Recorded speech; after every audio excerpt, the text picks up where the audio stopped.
I am so delighted to introduce is Nicole Zeng. Nicole was most recently at Kalshi, and before Kalshi, she spent time at Robinhood, Slack, Airbnb, Twitter, and even founded her own company that was then acquired by Airtable. Nicole has seen a lot, and I'm excited for her to share her perspective of Moonshot research. Nicole has always inspired me, and a big part of that is the mindset that she brings and how she shows up. And it's always been, yes, let's all cheer for Nicole. It's always been one of curiosity, experimentation, and what it means to be in the driver's seat, even when sometimes you don't know where you're going. All right, welcome. Thanks, Nicole. Thank you. Hi, everyone. Hi, how are you? So my name is Nicole. Oh, this echo is crazy.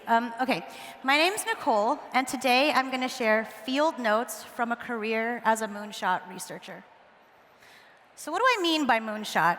First off, I want you to know that when Christina explained this segment, I was like, I have the perfect dress, okay? So that was the beginning of me wanting to talk about this. Moonshot to me means operating at the edge of what feels possible. And I think of three conditions. First is radical ego death.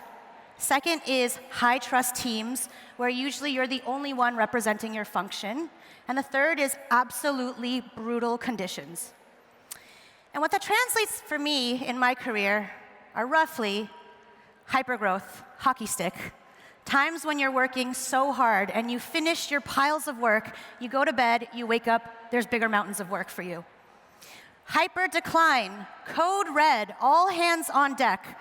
Times where you're working with very talented people and the only thing that's happening is the numbers are going down. Hits your ego. And the last one, brutal stagnation. Absolutely brutal, like you're fighting gravity to bend those numbers up. So this is my bag, okay? And when I say career moonshot researcher, I mean that I spent a decade chasing this from company to company. Every shot at the moon was a different challenge, and each time I met a new version of myself. Even when I wanted to settle down and stay, adventure would call for me again and again, and I'd have to go. Now, a lot of people ask me, actually not a lot, some people ask me once in a while, how do I keep getting shots at the moon time and time again? How do I do it? And what I like to say is some of it's luck, definitely, destiny, timing. Some of it's definitely hard work. You're not going to get the shot without the skills. The last part, which I think a lot of people forget, is that it's a choice. And it's a very simple choice. If you want to go to the moon, you have to get on the ship. And it's deceptively easy, because the real question at the end of the day is, what are you willing to give up to meet the moment?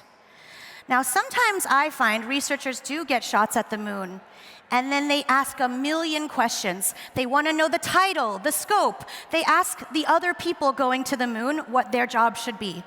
Let me tell you something. The only person that can answer those questions is you, if you're given a shot at the moon. And so when I say that you have to be willing to give up something to meet the moment, what I mean is that there's always a trade-off. So for instance, it's easy sometimes. You pick a job, you love the people, sign me up. Sometimes it's really hard.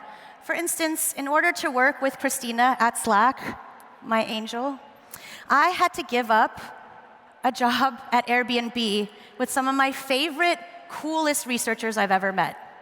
And in order to co-found my own startup with funding from a top VC, I would have to give up my job with Christina. Sometimes the thing I'm giving up is just who I thought I was. A title, a team I built, a roadmap I really liked and wanted to execute. But the truth is, you're just going to have to give it up if you want to get on the ship. So I've warmed you up to a brutal fact of Moonshot. Here's an even more brutal one. The moon does not care if you're tired. Brutal. There are no processes to hide behind, no second shots. What if it's just you, the CEO, and an engineer, and you're on the hook to deliver and the time is ticking? What do you do then? I think what I like most about these kinds of environments is the realness. It'll melt away any delusions, any stories you have about who you are and what you can do. And I get very real with myself. Who am I when I can't hide? Sometimes I have to be really honest and say, it's not for me. I'm not going to get this one. And that's some of the things you have to think about when you go to the moon. All right, so I just finished telling you what it was like for me to get to the moon again and again and again. Now I'm going to talk to you about the most recent time at Kalshi.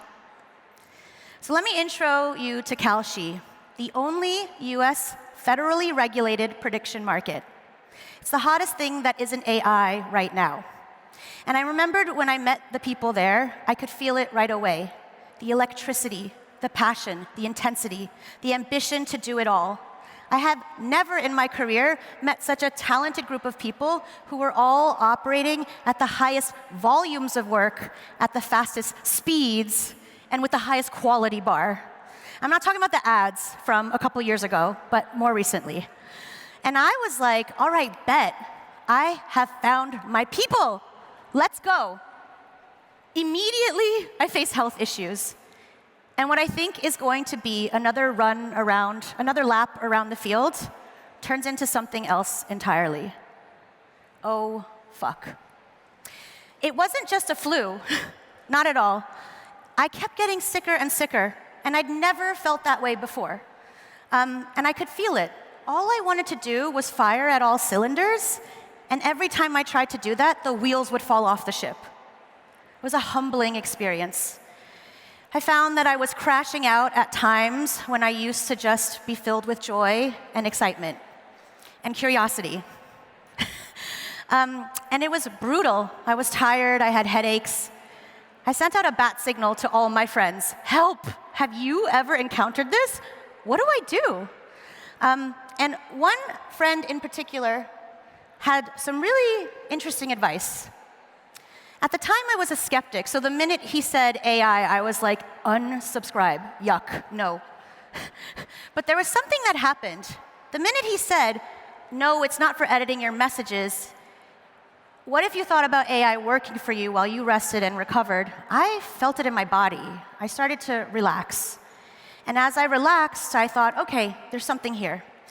And so I hit up my husband, who is really good at AI. He's been talking about it all this time. I've never paid attention once. And now I'm like, hey, I had this conversation. Can you help me? And we decided that the best first thing for me to try was a custom GPT. So that night, I built one. It turns out it's actually pretty easy. It's like putting your own job description of yourself in the instructions. And thus was born Princess Jasmine. And after working with Princess Jasmine a bit, kind of like how Sasha was saying, except a little more, cowboy, I started to pick up something. So this green line is me and the quality of my thoughts through the day. You guys might have different thoughts. Yours might start off low and then goes up and then goes down. I know tons of colleagues whose only thoughts are good, or their thoughts are only good when it's late at night. But Princess Jasmine is the same, any time of day. And the first thing that I noticed was, this is slop, totally. But this is also slop. So at 9 p.m., when my stakeholders asked me for a survey with a readout in 2 days, and there are no pushbacks because it's the Super Bowl, I realized when I'm writing a 9 p.m. survey, ain't nothing in this head, nothing. But Princess Jasmine holds the fort. And so I started getting very interested. I was like, okay, I think I get it now. I invested more in AI. I started to learn about agents and sub-agents as a concept. I started tinkering more and more, and soon there was Pocahontas and Belle and Merida, and they were all working together to resolve challenges and issues and increase the quality of output. And so very quickly, my workflows and my concept of time changed entirely. And I was actually able to reach that state that my friend told me. Let AI do the work for you while you rest and recover. So when I was giving this practice talk, Christina said, tell us more about what you did. And I'm embarrassed because you're going to hate it. Are you ready? Hopefully by now you understand the type of researcher I am. I don't think anyone else would do this, but I did. So the thing is, after a career of feeling slowed down when moments are high stakes, I finally felt like I could do it all. And so I did. I said yes to everything, everything. And it was glorious, glorious. Mostly it was curiosity. I was like, what if I do? What would happen? Does everything break? Is it all nonsense? Is it more slop? And I can't actually show you what I did because it's all proprietary, but I can tell you the shape of what it looked like and how it felt. So it looked like this. I was able to support the equivalent of a 20 to 100 person team in any given week. And that netted to something like 300 to 500 interviews, some surveys, and if it was a tight week, we'd also do some field work as well. And it was for 4 different departments, 9 verticals, all the markets that we support, including all the tentpole events, which is like the Super Bowl, March Madness, Oscars. And I aim to have 1 to 2 day turnarounds at roughly 80%. If it's a super important area, we'd up it up to 100. And just aim, since we had such high volumes of work, to just get better rep after rep. And I have to say, my favorite part of this is something that one of my colleagues once told me. I asked her why you work out so hard, because I would never do that. And she was like, sometimes it feels good to flex. And that's exactly how I felt. It feels good to flex. I replaced a whole department, and I think all of you can too. The other part is the stack behind it. So how did I get all this work done? And I roughly split it into 2 areas. So the first is the group of AI robots that help me execute the work. So anything from study design to shipping the study to then gathering the data back. The other half, though, once you get the data back, if you've ever used the tools and the outcomes that people sell you, you know it's not good. I quickly realized with the volumes we were doing and the bar that we had for our stakeholders that we would need to move to Claude. And so I did, and I learned more skills with that. And if there was one hint I would give you, it's really helpful with really large interview data sets to ask Claude to code it like an ethnographer or a sociologist. Maybe a social psychologist if that's your background. And the quant is pretty easy. I'm not even going to talk about it. Oh, there was something I want to call out here. So it was a team of Disney princesses, and what I found that was most helpful is to have them have a similar intellectual backbone, the same kinds of trainings that would be relevant to this area. I added my favorite textbooks from grad school as gravity wells for the LLMs to reference, and Kalshi context. And then the key was to vary the focus of each GPT or Disney princess so they could actually contradict each other, bring up issues, check quality, and that's when things started to really get better. OK, so what was the impact of this? What I like to say, and if you've ever worked with me, you've heard this a million times. I've actually changed the slides so it looks like different stories, is that I believe in our field, the atomic unit is the breath. We inhale insights, stories, stats. We exhale pixels, strategy, code. Inhale, exhale, inhale, exhale. And in that world, I think research's role is to bring in the oxygen. And that is exactly what I did. I finally was able to bring in oxygen in near real time. And like I said, it was glorious. Absolutely my favorite thing I've done so far. Something I dreamed of. And I think this is where a lot of papers are like, oh, what if the quality's not good? What about rigor? Let me tell you what the counterfactual is in Moonshot. The counterfactual is not that your stakeholders wait for you to do a better report. It's that they make decisions without any data at all. And so I like to think that this was actually a net gain to even get them anything, a customer story, a verbatim, a stat. Just call it directional. You know what I mean? And it tasted like Moonjoy. If you've ever followed Artemis 2, tasted like that. After all this time, seeing the moon from the Earth, to see it up close, to talk to customers in 3D, was awesome, absolutely awesome. One of my favorite things is a stat or a verbatim that would just drive one of my stakeholders to make their product better, an unlock in a user story that made them think about things a little differently. So this is kind of what I felt. And there was one philosophy behind it throughout my whole career, which is that ballerinas tear up their point shoes in order to dance their best. And if you've never seen this, I highly recommend you watch it. Part of this is when you get a new ballet shoe right out of the box, if you don't break it in and customize it to your needs, you will get hurt. And I've seen some builders, some engineers, product managers, designers tinker with their tools like this as well. Couple of researchers in the room. Tinker with their tools in order to make their workflows, tinker with their tools and workflows in order to master their performance. And so I have one question for you today, which is which part of your workflow is ready to get fucked up so you can do better work? All right, so I've talked to you about all the things that I experienced, the impact, the glory, the benefits. Let's talk about the cost. So all this time, I'm getting sicker and sicker. It turns out I have optic nerve damage, and my eye pressure is through the roof. And if I don't get it under control, I will most certainly lose my vision in the next 10 years. And it's not something you can delay. You can't be like, oh, in year 5, I'll start treating it. It's the decisions I make now that compound and either lead me to have my vision or not. And so suddenly, it went from the moon being Kalshi to the moon being my vision. And I was confronted with this question. What was I willing to give up? I had to give up my job. Who was I when I can't hide? Turns out I'm someone who puts my health first. And I needed this shot at the moon to really see that. Was I too greedy to want those many shots? Probably. Would I do it again? Absolutely. No regrets. And so now we get to the last part of our chat together. Coming back to Earth after my shot at the moon and my reflections therein.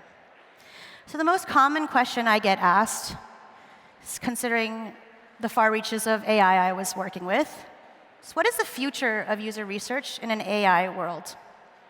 And I'm going to tell you, but before I do, I just need you guys to remember, you are listening to an answer from a woman who nearly lost her sight chasing this, okay? So I'll give you an answer, but you should hold that in your minds. So this is a roadmap review I did when I was still at Kalshi. I've blurred it out for obvious reasons. Each of these lines was a link to a study or multiple studies that I've done. And I was so proud. I've never done this high volume of work at the speed and at the quality. And when I reviewed it with my product lead, she was like, yeah, this is great. We just need more. More. It's that tiny word over there circled, okay? So I think the future is more user research, not less, more. And that's because nothing hits quite like really good user research. A stat, a video clip, a verbatim, a deep dive. It silences rooms when it's good. It changes minds, flips roadmaps. I have had a career watching people in this audience do just that. And it really inspires me. And just to put it into context, your stakeholders in Eng, product, design, creatives, have to actually build code, build a prototype, or generate creatives to do what we do with ideas and sentences. So let that sink in. And so in a world where there's more user research and not less, I've been hearing a lot of folks ask, sure, we can do it all, but should we? What should we do? I by no means think that I should be up here telling you that, but there's one thing that I feel very clear about, which is that we should be the authors of this next chapter, not anyone else. I don't want to see anyone here get bullied into using AI against their will. So what would it take for you to be the author of that chapter? I want you to imagine for a second that AI is a lake. It emerged, sprawling. We don't even know how far it goes. There are many, many ways to be on this lake.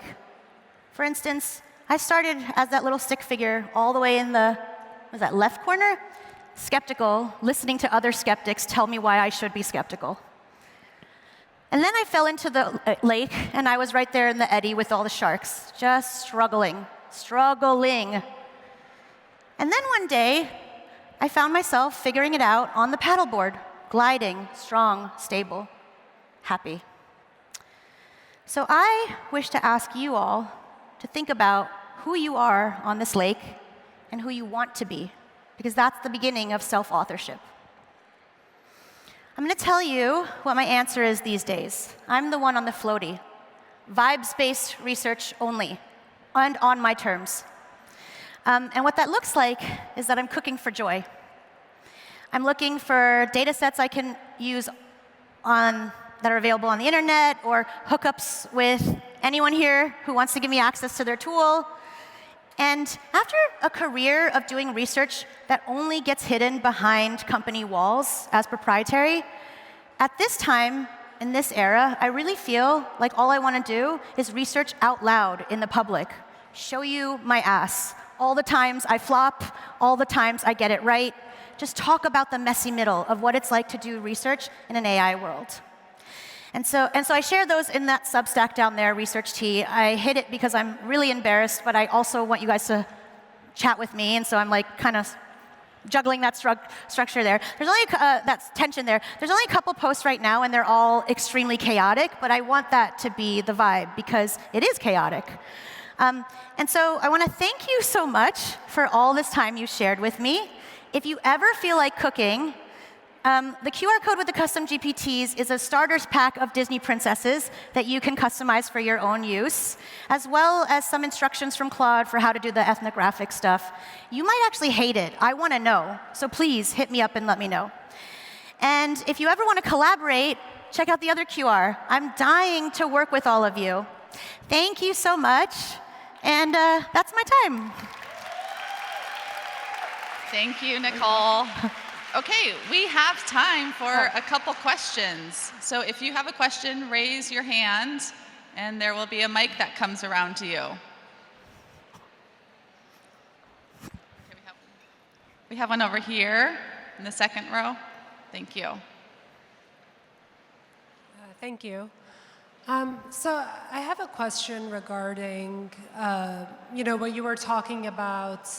There are moments when you have kind of a, it's late at night, it's like your slop, versus the AI slop, and you said that, stakeholders are moving fast, so they're going to make decisions regardless.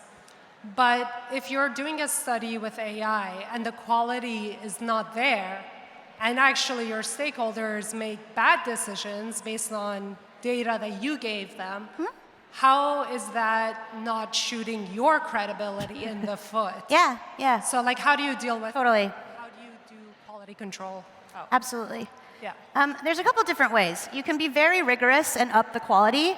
My favorite is the cowboy style, which is it only takes me a day to do it, so I'll just redo it. I'll redo it again, and we'll get to rigor that way. And I feel like that's something that is often misunderstood. It's a flex to tell your stakeholders that you could do the whole study, soup to nuts, in a day. It de-risks everything. And so some of it is just rapid iteration until you start to understand what you need the AI for and what you need and when a decision is good. There's also times when we will just run the experiment and quickly learn and then build that back into the AI, if that makes sense. But yes, you could totally go the other way, just really proper, thorough, more detailed. This is just for the circumstances. Actually, related, I would say there's one other thing. I was just stumbling on this research recently. There are two types of errors that I think are super important for y'all to think about when it comes to AI and how accurate it is. The first is when the AI says something that sounds correct, but it's absolutely wrong. The second is the times when AI sounds wrong, but it's actually correct. Those two have fucked with my head so many times. I want you guys to be a part of that riddle and think about it for yourselves. Awesome. One more? Yeah. Hi, my name's Megan. Thank you so much for this inspirational talk. I'm curious, when you have the volume of research happening of 20 to 100 researchers at one time, what does a day in your life look like? Yeah, totally. It's so funny, you'd think it was chaotic. It's actually way more organized. If you think about it, Pocahontas, Jasmine, Merida, and I can get in a room anytime. If Pocahontas disagrees with Jasmine, they don't need a break. They don't need 2 more weeks to come back to it. They don't need any coaching. They always have a resolution. and it's only up to me to be the editor. So it turned out that having everything organized, streamlined, not deduping, was so much easier because the coordination costs were reduced. So that's my answer. It's not, I don't know if that answers your question, but that was my experience. Awesome. Thank you so much. Let's give one more hand for Nicole.